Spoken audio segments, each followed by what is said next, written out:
E aí galera, aqui é o Fabrício Carraro de novo, Program Manager aqui na Alura, chegando para mais um episódio da websérie Hipsters Carreira no Exterior, novamente direto aqui de Barcelona, na Espanha. Nessa websérie que a gente conversa com brasileiros que moram e trabalham fora do país, nessa área de desenvolvimento de software, de TI em geral, ciência de dados também. E hoje o tema vai ser o idioma fora do país. Então, será que só o inglês, aprender o inglês, ou quem sabe até o espanhol, né, dependendo do país, já é o suficiente? Ou você tem que aprender a língua do país mesmo? Então, por exemplo, na Alemanha você tem que aprender o alemão, na China você tem que aprender o chinês, no Japão você tem que aprender o japonês. Então, sem mais delongas, vamos já diretamente para as Américas.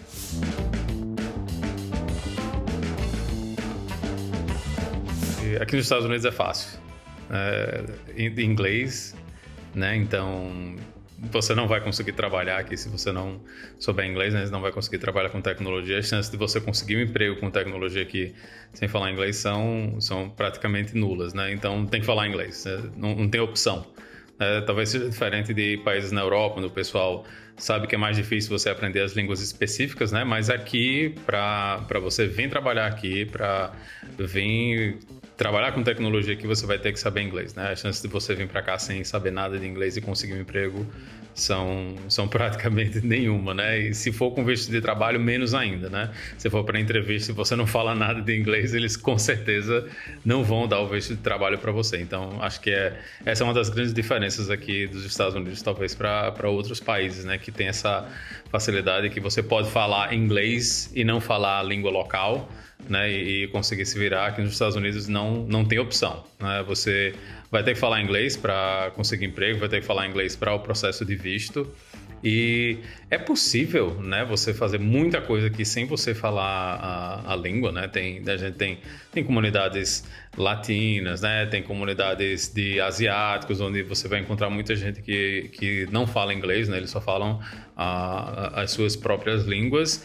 E é possível, né, viver aqui fazendo isso, mas para alguém que quer vir para cá trabalhar com tecnologia, não falar inglês realmente não é uma opção, né? Você tem que falar a língua, você tem que ser capaz de se comunicar por causa de todos os processos, e porque eu nunca vi uma empresa de tecnologia que contratar uma pessoa que não falasse inglês, né? Então acho que é diferente, né, de outros países. Aqui nos Estados Unidos, para vir trabalhar com tecnologia, você vai ter que saber inglês, né? Não tem muita opção, não. Tem que falar a língua. No Canadá, em Toronto, o idioma local é inglês e você vai precisar dele para trabalhar, para se comunicar, para fazer amigos. É óbvio que numa cidade grande você consegue achar redutos, eu comentei isso em alguns vídeos anteriores, em que você consegue achar redutos que só falam português, só falam italiano, só falam mandarim, mas o inglês vai ser a ferramenta em comum de todos eles. Daí fala-se muito no Canadá, mas no Canadá não fala francês? Fala francês, principalmente na província de Quebec. Se você estiver visitando Montreal, que é a maior cidade de Quebec, você vai se dar bem como turista com inglês lá. Eles vão perceber que você é turista, você vai falar inglês, vai estar tudo certo. Mas se estiver em Quebec para morar, se estiver procurando um dentista, ou estiver lidando com uma multa, ou qualquer coisa do tipo que exige o governo local, as pessoas locais, você vai passar aperto não sabendo francês. Então é importante saber francês. Lembrando que o francês no Canadá é um francês com sotaque. É como o português de Portugal e o português brasileiro. Então você talvez aprenda francês numa escola tradicional, o francês da França, e quando você chegar aqui, você vai conseguir se comunicar muito melhor que alguém que não saiba francês. Mas você vai aprender os regionalismos conforme você fica aqui uns meses, uns anos. Outro detalhe é que Quebec, na parte rural, é toda francesa. Então, se mesmo você estando visitando, você não souber nada de francês, você vai passar muito mais aperto só com o inglês na parte rural de Quebec.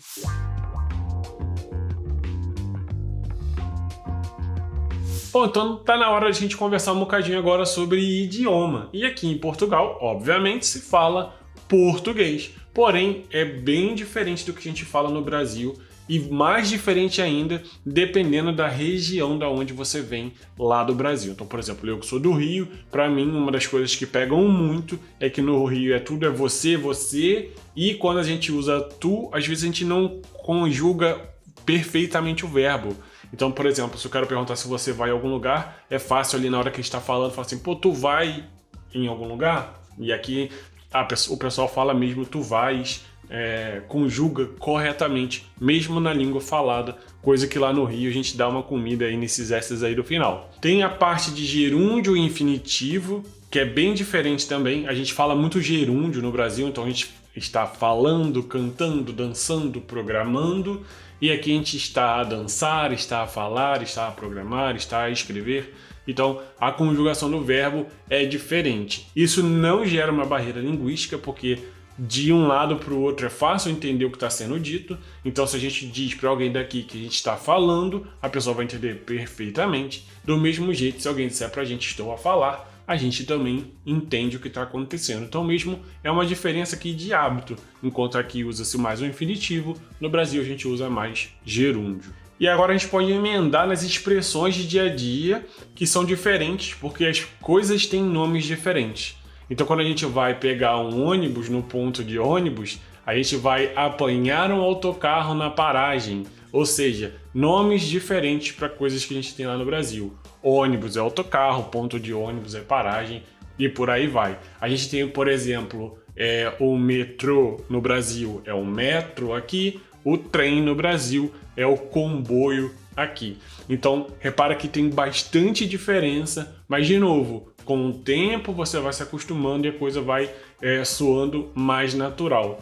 Por exemplo, no Brasil, quando a gente está numa rotatória, aqui a gente está numa rotunda. E essas coisinhas, essas diferenças do dia a dia, é mesmo só vivendo e se acostumando. A gente costuma perguntar um pouco mais no início para entender o que está sendo dito, mas a gente aprende rápido. Tem uma coisa curiosa que é, por exemplo, aqui tem uma expressão que a gente pode dizer assim, isso sabe a maçã, ou isso sabe a nada.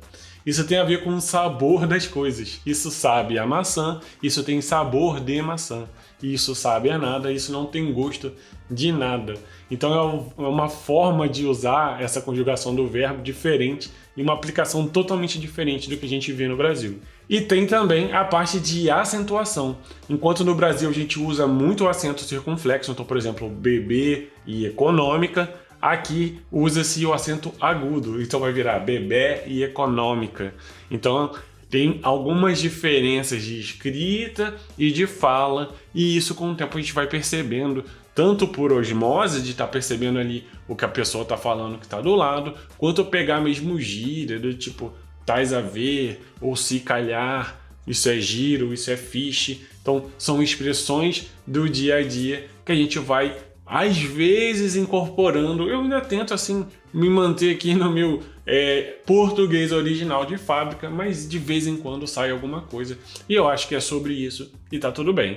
E para fechar, eu acho que a gente pode falar agora do inglês aqui, porque em Portugal, nas cidades turísticas, é muito comum a gente estar passando ou estar mesmo num restaurante ou em algum estabelecimento e as pessoas falarem inglês. Isso é super, super comum.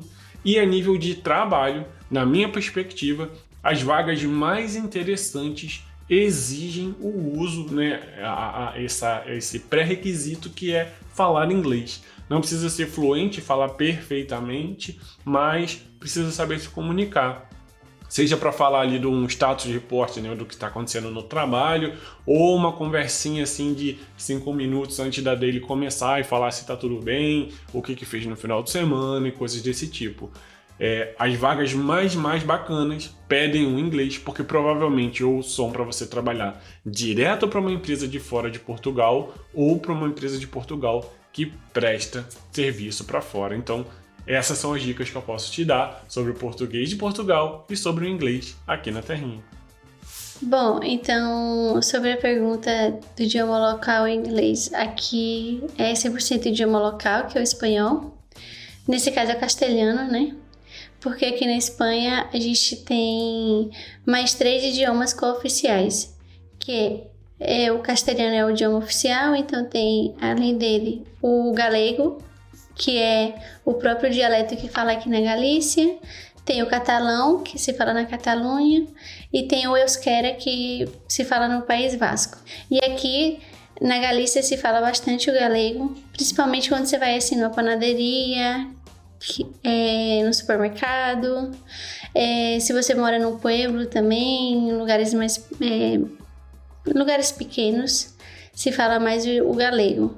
Mas se você fala em castelhano, eles te respondem em castelhano já automaticamente. Às vezes eles estão até falando em galego, mas se você fala em castelhano, eles respondem em castelhano. E como que eu aprendi o espanhol? Então eu aprendi antes de vir no Brasil, porque eu e meu marido, a gente planejou para vir para cá um tempo antes, quase 5 anos antes. Então a gente ficou juntando dinheiro para aprender o espanhol, melhorar minha parte técnica também, porque meu objetivo era chegar aqui e estar trabalhando. E uma coisa particular aqui da Espanha é que eles vão querer que você fale o espanhol quando você está trabalhando aqui. Por mais que seja uma empresa que fale inglês, você vai ter que se comunicar em espanhol em algum momento. Então, eu já tinha isso em mente. Então, para mim era muito importante aprender antes de chegar para o trabalho e também para eu poder me comunicar, poder socializar com as pessoas aqui. E basicamente, como que eu aprendi? Foi assistindo umas séries daqui, que uma que se chama La que se avecina e a outra Aqui Não É Quem Viva. São séries míticas aqui e são séries que eles é sobre o vecindário, né, sobre os vizinhos, e que e tem pessoas de vários lugares, então eles falam com diferentes sotaques. Então tem pessoas do sul, de Madrid, da Galícia, de Pueblo, de vários lugares. Então eu fui aprendendo, treinando o ouvido, anotando as palavras também, e foi assim que eu aprendi. Bastante dedicação, que eu não sabia nada no começo, eu não sabia nem falar com um sutiã, por exemplo, que é surretador. E também eu queria chegar falando de uma forma mais profissional, não com tanto sotaque brasileiro, né? Queria falar de uma forma clara, que eles entendessem, visto que eu estava me esforçando para falar o idioma deles também. E como curiosidade, eu vou falar 2 palavras aqui do espanhol que eu aprendi, que eu acho engraçada, porque não tem nada a ver com português, né? Uma é chiquismiquis, essa eu aprendi faz pouco tempo, que significa que é uma pessoa que se queixa continuamente por detalhes pequenos ou sem importância. E a segunda é queimada. Por exemplo, eu fui no médico e senti que ela estava queimada. Então, é queimada, não tem ui, é queimada. Parece um falso cognata, né, do Brasil, mas significa mais ou menos como se a pessoa estivesse com burnout, ou se ela estivesse cansada do que ela faz e te trata um pouco mal, assim. Então, deixo essas 2 palavras aí de curiosidade para vocês. Bom, aqui não tem como fugir, a gente está na Inglaterra, né, em Londres, você precisa falar inglês. Existem trabalhos que deixam você falar outros idiomas como uma segunda língua, às vezes você vai trabalhar para uma empresa espanhola, seria interessante você saber falar espanhol, mas assim, 100% assim você precisa falar inglês. Até outros países da Europa você precisa do inglês, mesmo que fale em outras línguas, sei lá, Alemanha. Você vai trabalhar usando o inglês e tem o alemão ali. Então imagina aqui que é 100% inglês. Então não tem pra onde correr, você precisa aprender a falar inglês, precisa se comunicar.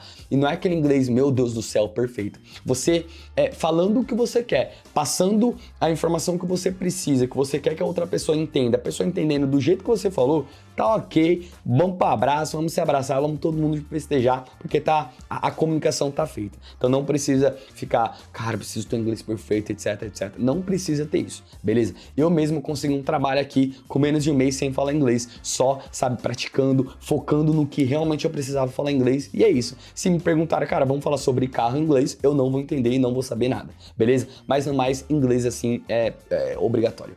Quando se está em um dos grandes centros, como Berlim, Hamburgo, Munique, é comum encontrar alguns lugares onde é possível conversar em inglês. Certos cafés, certas áreas, no ambiente de trabalho, especialmente sendo uma pessoa de tech. Mas existem alguns lugares onde é mais improvável, onde as pessoas serão abertas para falar inglês, como por exemplo no médico, ou em algum Amt, que é como a gente chama alguns escritórios do governo.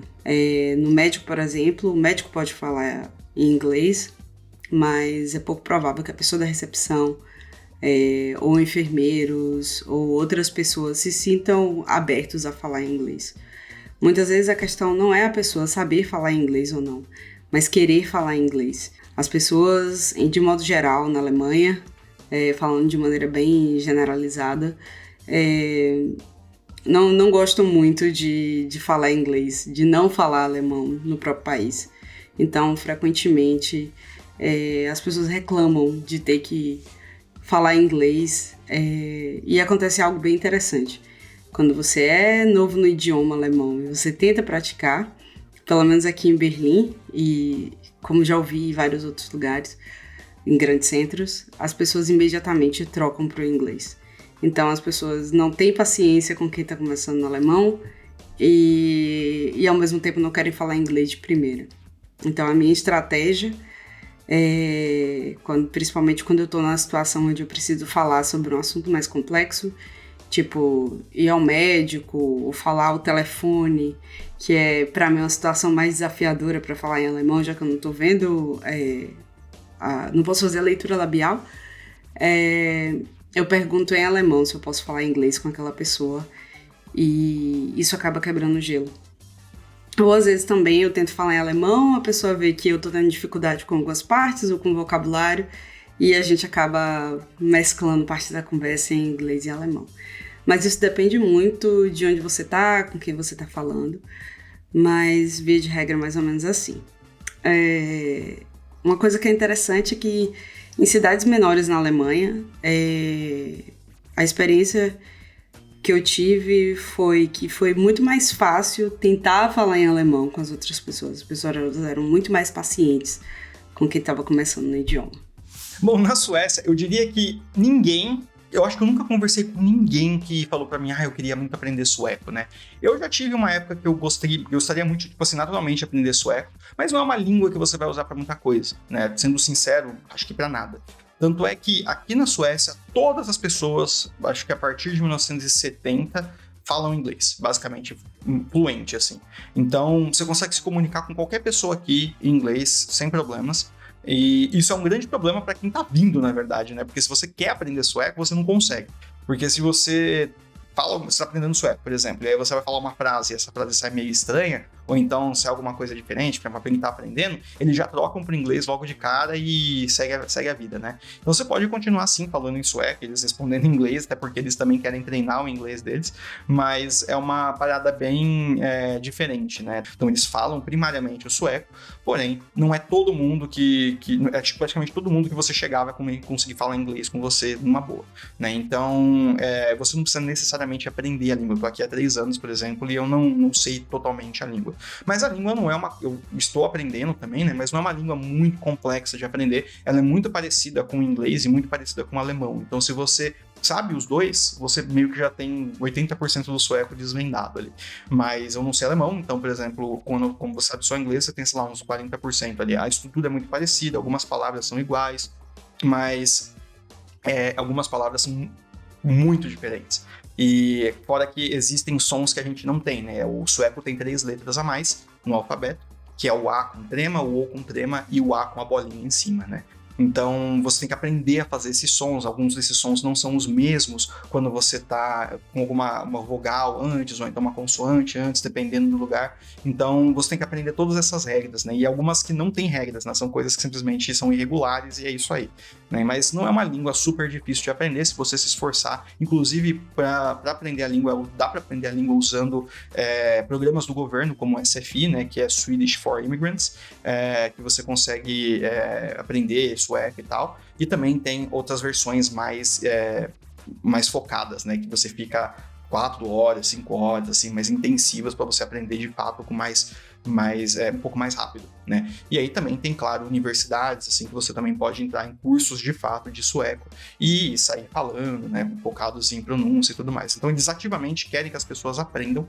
Não é uma língua chata, é uma língua interessante de aprender, eu gostaria muito, quero muito aprender sueco também, inclusive, mas demora para aprender.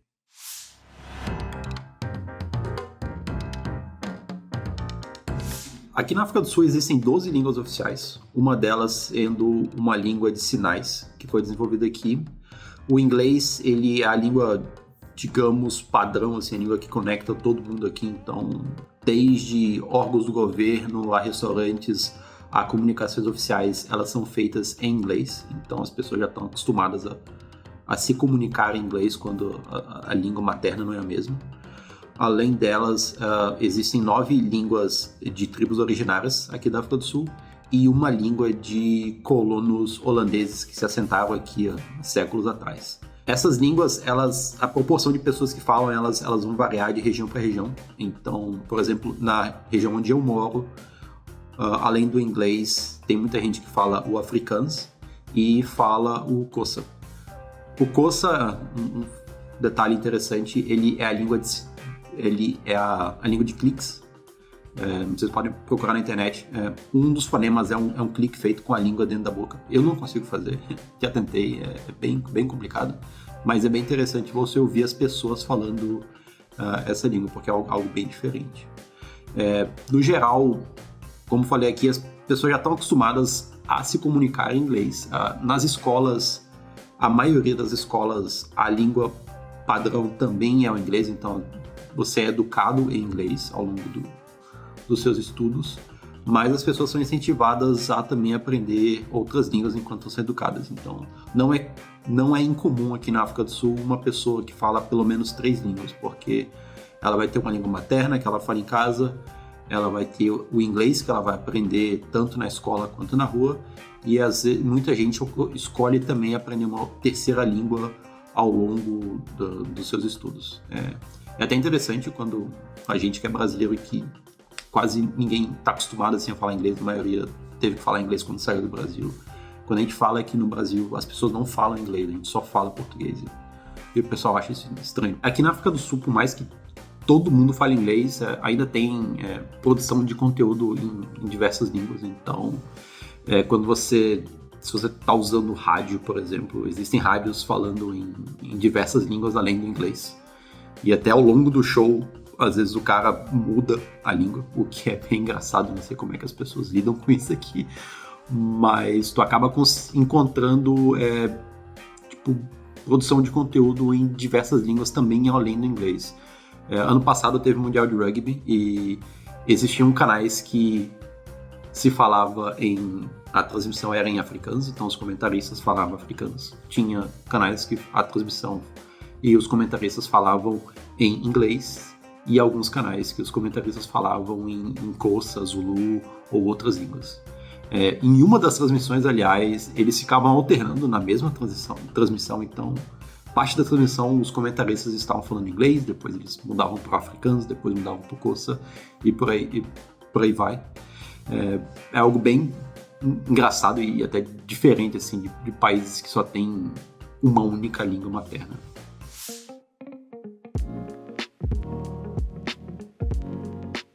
Eu vim para o Japão aos 8 anos de idade e eu estudei na escola japonesa a partir do fundamental, terceira série do fundamental até o colegial. Por eu estudar na escola japonesa, eu acho que eu tive muita facilidade de aprender a língua por estar ali todos os dias em contato com a língua. Realmente, para aprender o japonês, aqui no Japão tem vários cursos para brasileiros aprender o japonês. Mas assim, o que realmente vai fazer você aprender a língua é estar em contato com a língua todos os dias. É você ter onde praticar, com quem praticar e realmente você se inserir no meio de japoneses, numa empresa japonesa, para você aprender o japonês. Agora, em relação ao inglês aqui no Japão, é bem fraco. É claro que em cidades como Tóquio, você vai conseguir se virar falando inglês. Mas saindo de Tóquio, esse cenário ele muda completamente. Dificilmente você vai conseguir se comunicar em inglês. Até mesmo cidades grandes, uma cidade grande da onde eu perto seria Nagoya. Mesmo Nagoya sendo uma cidade grande, você vai encontrar essa dificuldade de pessoas japoneses que falam a língua inglesa. E por que isso? Porque nas escolas eles se focam muito em ensinar a gramática e foca muito pouco na fala em si. Então eles estudam muito a gramática, estudam muito a escrita e muito pouco a fala. E a maioria das empresas, elas pedem a sua pontuação no TOEIC, que é uma prova que você é mais focada ali na escrita, ali na gramática e não cobra muito da fala, que como seria o TOEFL, né? E como essas provas do TOEIC, você fica ali fazendo várias e várias provas, meio que decorando, né? E você vai lá fazer uma prova, você tira uma nota alta e consegue entrar numa boa empresa, mas isso não significa que a pessoa saiba se comunicar em inglês, entende? E também, então essa falta do incentivo em se comunicar ao invés de você só estudar a gramática e a base do idioma, eu acho que é o que faz o japonês saber o inglês, talvez lendo, talvez escrevendo, mas na hora ali da comunicação, ele fica um pouco atrás. E o principal idioma aqui da China é o mandarim. Muitos não sabem, mas aqui na China você tem outras línguas. Geralmente são línguas de minorias étnicas, como, por exemplo, o cantonês, o fujianês. Mas, em geral, todos os chineses, incluindo minorias étnicas, para comunicarem entre si, usam o mandarim como língua franca. E, em geral, na minha opinião, todo estrangeiro que vem aqui na China tem que aprender uma palavra ou outra do mandarim para poder viver aqui. Porque os chineses, em geral, não falam inglês e nenhuma outra língua estrangeira. E existe uma divisão muito clara, na minha opinião, sobre quem fala inglês e quem não fala inglês aqui na China. Nas grandes cidades, nos centros de negócio, nas universidades, você tem uma elite econômica e intelectual que fala inglês e fala inglês muito bem. Mas em cidades menores, fora desses centros de negócio, ou até mesmo alguns chineses que migram das cidades menores para as grandes cidades, eles não falam inglês, não falam inglês nada, falam muito pouco, uma palavra ou outra, mas não vão saber comunicar nada. Né? Então você tem que falar um pouquinho de chinês para comunicar com essas pessoas. Né? E, na minha opinião, na área de TI é a mesma coisa. Os times de desenvolvimento não falam inglês e quase nada. Nas grandes empresas internacionais, empresas de TI, as pessoas que falam inglês são, em geral, pessoas que trabalham na área de vendas, na área de contato com os clientes, na área de relação internacional. Essas pessoas falam inglês porque elas precisam para comunicar com estrangeiros. Mas nos times de desenvolvimento, na minha experiência, são só, em geral, muitos chineses e muito pouca gente que fala inglês, porque eles não precisam, eles falam mandarim entre si. Né? Agora, sobre aprender chinês. Na minha opinião, chinês é uma língua difícil, é uma língua complicada de aprender. Para nós que temos a língua materna como o português, tem, na minha opinião, 3 principais desafios para poder aprender o chinês. O primeiro é a pronúncia. O mandarim é uma língua tonal, então, dependendo de como você pronuncia um som, uma palavra, pode sair errado se você pronunciar no tom incorreto. Apesar disso, os chineses meio que entendem o que você está querendo dizer, porque vai muito do contexto, eles levam o contexto muito em consideração, mas é como se você estivesse pronunciando uma palavra errada no português. É como se você estivesse, por exemplo, dizendo problema em vez de problema, né? O segundo desafio, na minha opinião, é a questão da língua escrita, né? Os caracteres que são famosos, tem um ali atrás ali, então, os caracteres são famosos na língua chinesa. Entretanto, eles não são tão intuitivos de você aprender como ler esses caracteres. É diferente do alfabeto ocidental, que é um alfabeto fonético, né? Então, o som de uma letra é aquele som. Os caracteres não são assim, eles não têm regras de como você pode lê-los. E o terceiro desafio, por fim, é a questão do vocabulário. Porque as palavras, até mesmo para você aprender elas, como falar elas não se assemelham em nada com a língua portuguesa, nem com a língua inglesa. Então, só para efeito de comparação, para nós, falantes de português, aprender o inglês, eu acho que é fácil. Porque a influência do latim na língua inglesa, a influência cultural dos países falantes de inglês, como, por exemplo, a Grã-Bretanha e os Estados Unidos, faz com que nós temos muito mais contato com o inglês. Mas com o chinês é muito diferente. Para você aprender o mandarim, a distância entre as duas línguas é muito maior e a gente consome muito pouca cultura da China. Então isso dificulta muito a aprender a língua chinesa. Para coisas mundanas, eu consigo me comunicar muito bem, mas quando a conversa começa a entrar em algo muito específico, meu vocabulário some, eu já não tenho mais palavras para poder comunicar, então isso me dificulta um pouco. Mas eu tô melhorando, eu falo razoavelmente bem, eu consigo me comunicar bem, assim, para as coisas do dia a dia.